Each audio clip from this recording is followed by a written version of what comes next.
Hey everybody, welcome back to the channel. Today's video, I'm going to be installing and reviewing the GrayGuns HK short reset system into my USP 45 Tactical. As you see, the gun is unloaded, nothing in the chamber. For any of you who are unfamiliar, the GrayGuns short reset system is engineered and designed to do exactly what the name implies. Shorten the reset by approximately 30%. It converts the action to drive the sear directly off the control latch instead of transferring energy through the catch. For a direct drive connection between the control latch and sear, reduces trigger over travel values.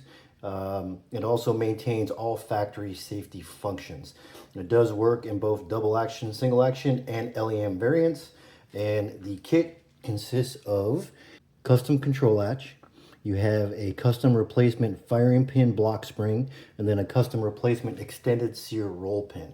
If you order this directly from GrayGuns website, which I don't know where else you can find it, I just got it from them right off the bat.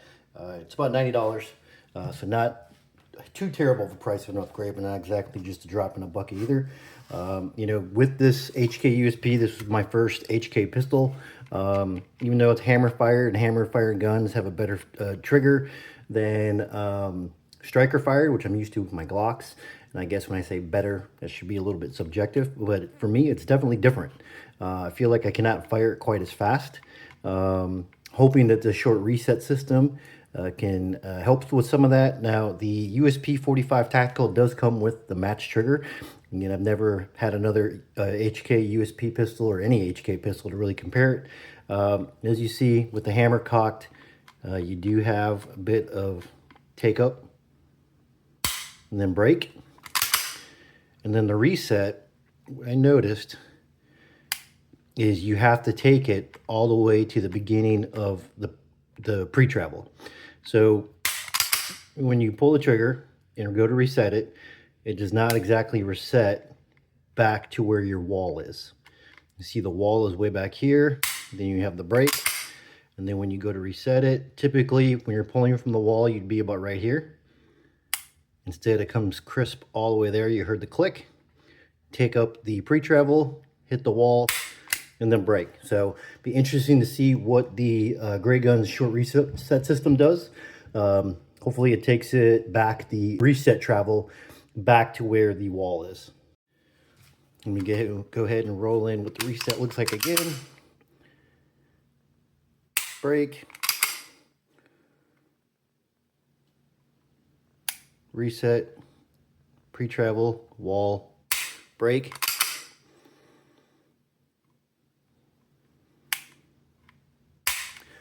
And since they do advertise they can reduce trigger pull weight, let's go ahead and try that out. I got my Wheeler trigger scale here at a little under 4.5 pounds. About the same, a little under 4.5 pounds. Let's go ahead and get down to the disassembly and installation of the GrayGuns short reset system. Obviously, the first step of any type of gun work is you always want to make sure the gun's unloaded. As I showed a couple minutes ago in the beginning of the video, I'm not going to walk through the basic steps of breaking down the firearm or anything like that, just for the sake of time for the video. All right, to start off for this job, you're simply going to need a 3mm, 2.5, and a 1.5 millimeter punch, along with a hammer. I prefer to use this when working on guns, one with the brass side, one with the nylon side. We're going to go ahead and start with the slide. We're going to change out the firing pin block spring and replace it with the GrayGuns. You see, when you're looking from the top, you want to use a 2.5 millimeter roll pin punch and remove this roll pin right here, just forward of the rear sight. Just tap it right out. Once you remove that, the firing pin, and there goes the spring. So just be aware of that as you pull the firing pin block spring wants to come flying out. But once you get everything out, you see here is the firing pin with the firing pin spring.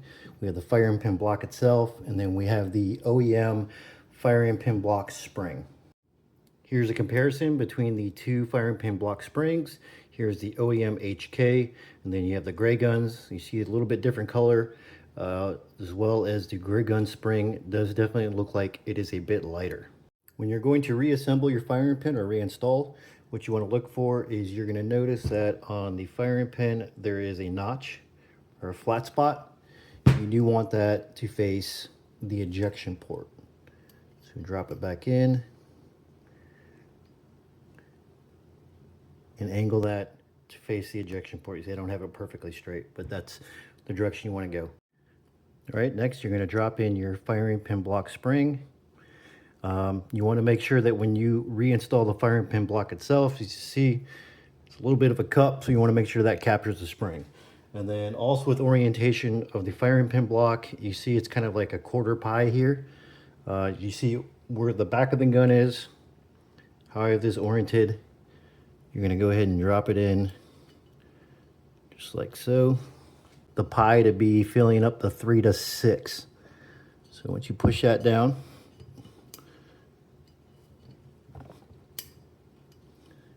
push your firing pin in, and then you'll see once you get it dropped into position, if you can see through the hole here, you can see where the clearance cut is for the roll pin. So when you go to reinstall it, you want to make sure that you have it pushed in a little bit under spring tension so that you're clearing the cutout for your roll pin. You can see once you drop the roll pin in there, it kind of falls in and catches the notch, holds everything into position. Go ahead and finish that off. All right, there we go.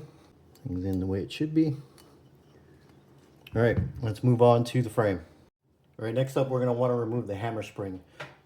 In order to do so, if you have a jet funnel, you're gonna go ahead and get rid of that and uninstall that. If not, you're gonna go ahead and push this pin out right here. Here, using again my 2.5mm punch, I'm gonna go ahead and knock out the pin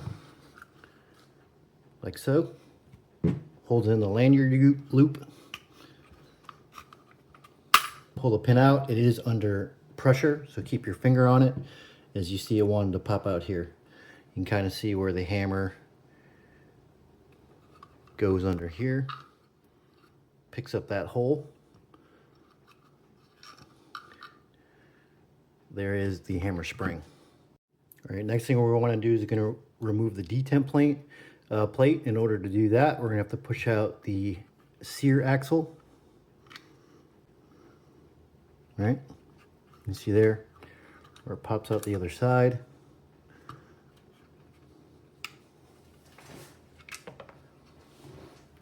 At the same time, while I do this install, I am also going to replace my safety switch. Go ahead and pull that out. You see a little bit under pressure, comes flying out, but there is the detent plate. All right, after we removed the sear axle pin, these 3 parts are going to fall out very easily.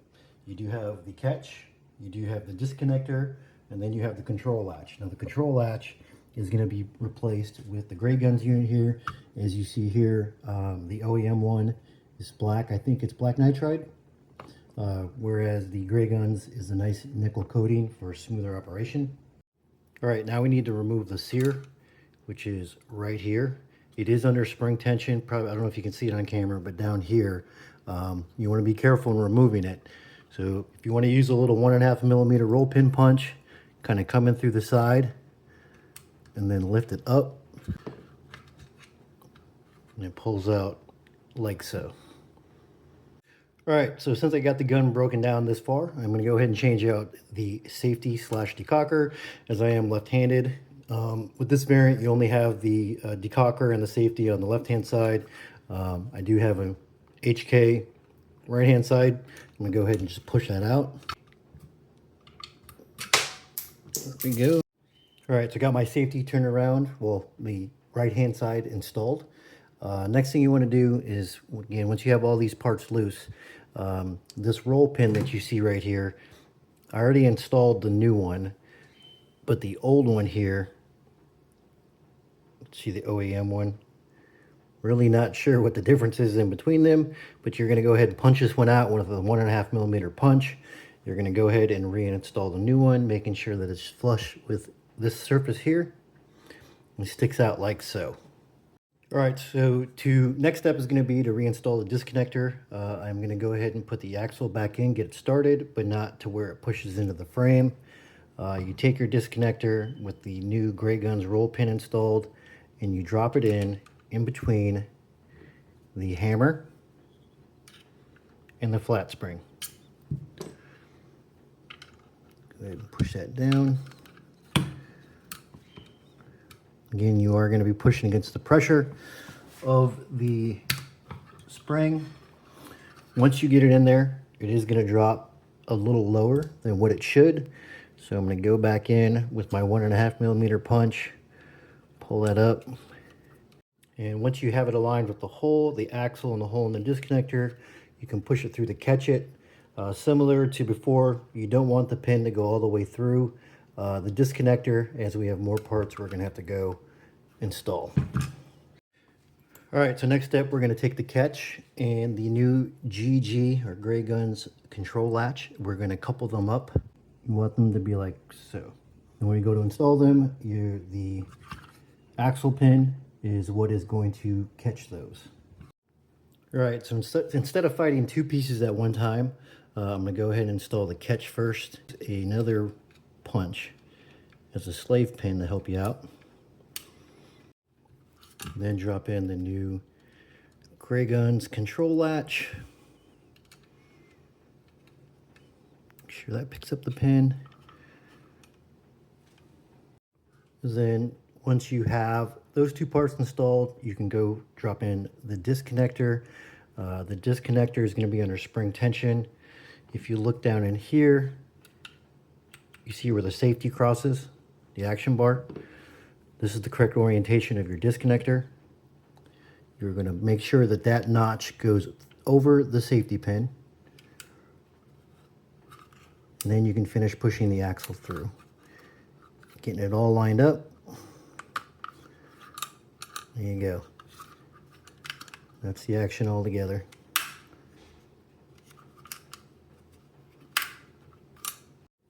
All right, now to install the detent plate. So the detent plate, depending on which model you have with the decocker, safety, LEM, whatever it may be, there is the crossbar or pin for your control arm.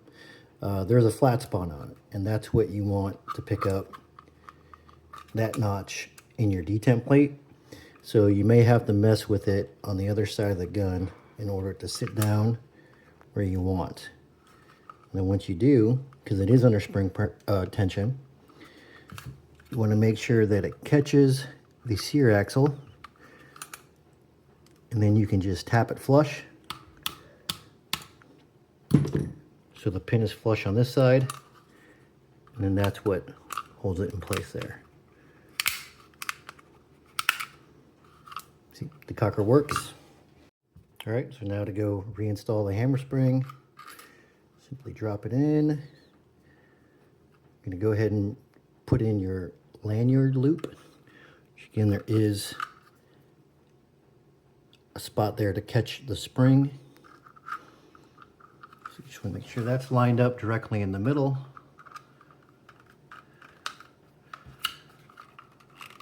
Once you put that in, you can take a frame pin here, push that in, check function. The new safety is a little bit stiff. The cocker works. All right, let's go ahead and reinstall the slide.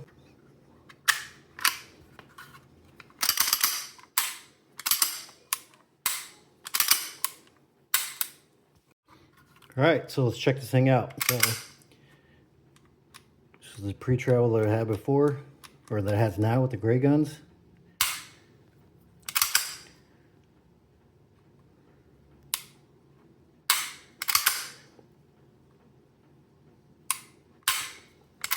Definitely has some reduced travel. Check again. Brake. Reset. Pre-travel. Wall. Brake.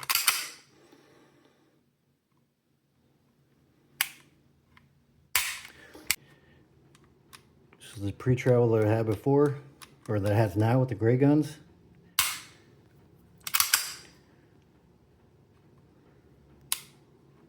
See if the trigger pull weights change at all.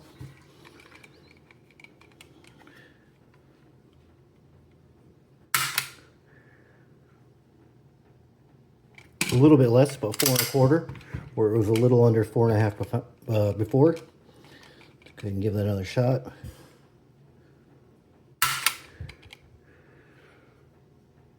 The time was right around 4. It does feel a little bit lighter. Over travel is definitely less, and obviously the pre-travel is a bit less. So pretty good upgrade. You know, hear a lot of good things on the internet. I know typically I'm not a big fan of changing key components out of guns like fire control group parts to maintain their reliability. You know, with Glocks, I have changed out disconnectors before. I have changed out trigger shoes. GrayGuns short reset kit definitely gets a lot of really good reviews. I hear good things about it. So yeah, if you got basic knowledge of how to break down your gun, this is the first time I've ever taken the USP down that far. You know, lots of YouTube videos that show you how to do that correctly. But yeah, that's about it. Check it out. 90 bucks from GrayGuns. In my mind, definitely a worthy upgrade. Hope help some of you guys out there. We'll see you in the next one.